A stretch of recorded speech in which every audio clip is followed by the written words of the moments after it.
आज की व्लॉग की शुरुआत आज एक कोट से करते हैं। जो व्यक्ति खुद पर विश्वास करता है वही सच्ची सफलता हासिल करता है। आपकी पहचान आपकी सोच से बनती है, ना कि दूसरे की राय से। किसी से खुद को कम मत समझो, आप भी किसी से कम नहीं ऐसा समझो। आत्मविश्वास ही आपका सबसे बड़ा आभूषण है। जो इंसान अपने सपनों के लिए लड़ता है वही इतिहास बनाता है। और वैसे भी हम महिलाओं को अपने हक के लिए अपनों से ही लड़ना पड़ता है। हेलो फ्रेंड्स, कैसे हैं आप सब लोग। आई होप आप सब बहुत अच्छे होंगे और मैं भी बहुत अच्छी हूँ। आप सबका स्वागत है मेरे इस छोटे से व्लॉग में। अगर आपको मेरा व्लॉग पसंद आए तो प्लीज़ मेरी वीडियो को लाइक कीजिएगा, और अगर आप मेरे चैनल पर नए हैं तो मेरे चैनल को सब्सक्राइब करना ना भूलिएगा। तो आज मेरे दिन की शुरुआत हुई थी लगभग सुबह 6:30 बजे। उसके बाद उठ के मैं आ गई थी सीधे किचन में अपने हस्बैंड के लिए नाश्ता बनाने के लिए और उनको टिफ़िन के लिए लंच बनाने के लिए। तो मैं यहाँ पे बना रही हूँ नाश्ते में आज चीला, और मेरे घर में चीला सबको पसंद है। और इससे मैं पापा की हेल्थ के लिए भी चीला अच्छा है, थोड़ा हेल्दी होता है, इसमें वेजीज वगैरह पड़ी होती हैं। अभी उनके लिए लाइट नाश्ता और खाना पीना ही बोला है, ज़्यादा हैवी नहीं बोला है। तो यहाँ जब तक मैं नाश्ता बना रही हूँ, फिर नाश्ता बनाने के बाद में मैंने पापा को नाश्ता दे दिया। फिर मैं आ गई थी अपना बेड सेट करने के लिए, रूम अरेंज करने के लिए। फिर मैं इसके बाद अपना घर का और काम करूँगी। सुबह का टाइम जो होता है ना, वो हमारे लिए इतना भाग दौड़ वाला होता है कि हमें टाइम ही नहीं मिलता है बिल्कुल भी कि हम बैठ के 2 मिनट सुकून से नाश्ता कर पाएँ या फिर पानी भी पी पाएँ, क्योंकि इतने काम होते हैं, बच्चा है साथ में। फिर सुबह के 4 से 5 घंटे बहुत ज़्यादा, अगर आप एक हाउसवाइफ हैं तो आप इस चीज़ को बहुत अच्छे से समझ सकती होंगी। तो यहाँ पे फिर मैं शावर लेके आ गई थी और फिर मैंने नाश्ता किया। उसके बाद अब मैं करूँगी खाने की तैयारी। और मैंने आज से ही सोचा था कि आज से ही मैं लाइब्रेरी ज्वाइन करूँगी, क्योंकि घर पे मैं होती हूँ तो मेरी पढ़ाई नहीं हो पाती है।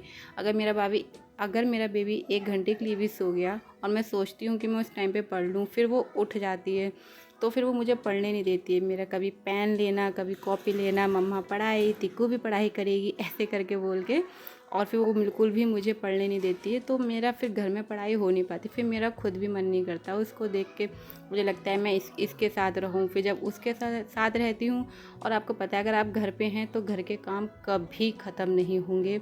कुछ ना कुछ काम हमें खुद को ही लगता रहता है कि हम ये काम कर लें, वो काम कर लें। तो इस वजह से मैंने सोचा था कि मैं आज से ही लाइब्रेरी जाऊंगी, चाहे मैं 2 घंटे के लिए ही क्यों ना जाऊं। तो आप देख सकते हैं मैं आज लगभग 12:40 पे लाइब्रेरी पहुंची हूँ। काफ़ी लेट था, पहले मैं 11 बजे तक चली जाती थी, बट कोई बात नहीं, अभी शुरुआत है, धीरे धीरे हम टाइम मैनेज कर लेंगे अच्छे से। तो यहाँ पे मैं सबसे पहले अपना EVS पढ़ूँगी, और मैंने बैच लिया है TWA का, टारगेट विद अंकित जो चैनल है उनका मैंने बैच लिया है। और ये सर काफ़ी अच्छा पढ़ाते हैं। सबसे मेन चीज़ में जो CDP है वो गार्गी मैम पढ़ाती हैं। और अगर आप एक टीचिंग एस्पिरेंट हैं तो आपको बहुत अच्छे से पता होगा कि गार्गी मैम की CDP कितनी बेस्ट है। वो बहुत ही अच्छे से समझाती हैं और मुझे उनका पढ़ाया हुआ बहुत अच्छे से समझ आता है। तो मैंने यहाँ पे अभी EVS पढ़ा था, लगभग 1 से 1.5 घंटा मैंने पढ़ लिया है। फिर उसके बाद में मैंने आधे घंटे का रेस्ट लिया, जिसमें मैंने लंच करा था, और फिर लंच करने के बाद में थोड़ा सा रेस्ट करा था।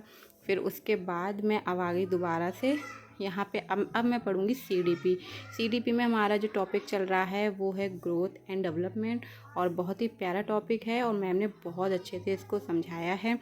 और फिर यहाँ पे मैं नोट्स भी बना रही हूँ, तो फिर नोट्स बनाने में लगभग टाइम लग ही जाता है। अगर 1 घंटे की वीडियो है और अगर आप साथ में नोट्स भी बना रहे हैं तो वो 1 घंटे की वीडियो लगभग 1.5 घंटा आराम से ले लेती है। तो यहाँ पे मैं अभी 2-3 ही वीडियो देख पाई थी। 2 वीडियो मैंने गार्गी मैम की देखी थी और 1 वीडियो मैंने EVS जो मतलब सर हैं अंकित सर, उनकी देखी थी। तो इसके बाद मैंने नोट्स मेकिंग मेरे हो गए थे। फिर उसके बाद में आप देख सकते हैं टाइम हो गया 4:10 और फिर मुझे अब जाना था घर। तो फिर मैंने अब बैग पैक कर लिया था, क्योंकि मम्मी को दूध वगैरह लाना होता है, तो इसलिए मुझे टाइम से घर भी जाना होता है। तो आज लगभग मेरी 2 से 3 घंटे पढ़ाई हो गई थी, और अभी पहला दिन है तो इतनी ही इनफ है। बाकी हम आगे अपना टाइम अच्छे से मैनेज करेंगे और बढ़ाएंगे, चाहे शाम को पढ़ें चाहे मॉर्निंग में सुबह उठ के पढ़ें। तो आज का मेरा ब्लॉग बस यहीं तक था। तो आपको मेरा ब्लॉग कैसा लगा मुझे कमेंट्स करके ज़रूर बताइएगा। मैं मिलती हूँ आपसे नेक्स्ट ब्लॉग में, और आप लोग अपनी स्टडी करती रहिएगा। अगर आपको कुछ क्वेश्चंस हैं तो आप मुझे ज़रूर पूछिएगा। मिलती हूँ मैं आपसे नेक्स्ट ब्लॉग में, तब तक के लिए Radhe Radhe. Thanks for watching.